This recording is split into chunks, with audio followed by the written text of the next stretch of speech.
You know, terminating an employee is never a nice thing, never something that we want to do within a veterinary hospital. But unfortunately, it's something that needs to be done sometimes. And I actually feel that if we are going to get to the point of termination, we're going to let somebody go, more times than not, the employee is terminated themselves versus us terminating them. We tend to be very nice, and I'm sure everybody that's ever managed employees would agree with this. But we tend to wait to the very, very last minute until we're going to terminate somebody, and they should have been terminated a long time before that. One of the things that I'd really like you to think about is what happens in that interim period from when we should have terminated to when we actually did terminate that employee.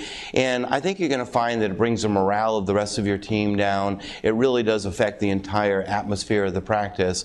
And I'm not even going to call it termination. I'm going to call it liberation, because I really think that we can liberate that employee, and in doing so, hopefully they can go somewhere else and they can become, a more effective employee in that environment. So if we do have to let somebody go, and there's always so many different circumstances that this is going to occur in, but what I would recommend is that you bring them into a private office, and many times we do want a third party in there as well for protection and legal reasons, and you need to state to that person unemotionally, just very factually, exactly what it is that's going on. So example would be, Susan, you have been tardy now 6 times within the last 4 weeks, and you do know that we have a policy that the maximum amount of tardiness allowed within a 3-month period is 5. You have now exceeded that, and unfortunately, I did give you a verbal warning, I've given you a written warning, and today I'm going to have to let you go.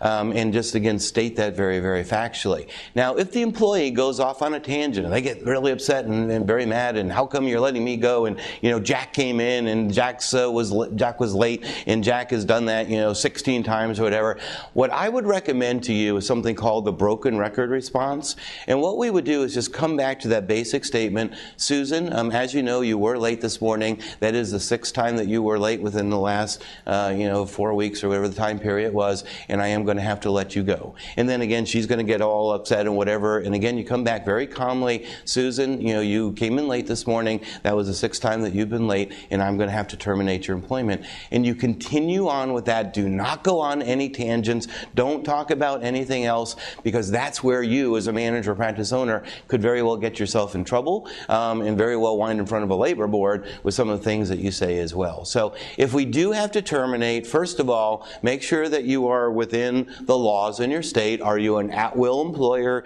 Has the employee signed an at-will agreement? Or are we going to do our policy that's in the manual that might be verbal, written, and termination? And even though that verbal is verbal, it should be written. Everything needs to be documented. And again, I'd strongly recommend we have a third party present as well, and then write up that documentation. But it doesn't need to be an emotional thing. At this point, if you've gone through that verbal, written, that employee knows that they're going to be terminated. There's no ifs, ands, or buts about it. Unfortunately, we prolong that way too long in a lot of cases, and the negative impact it has on the practice could be very devastating.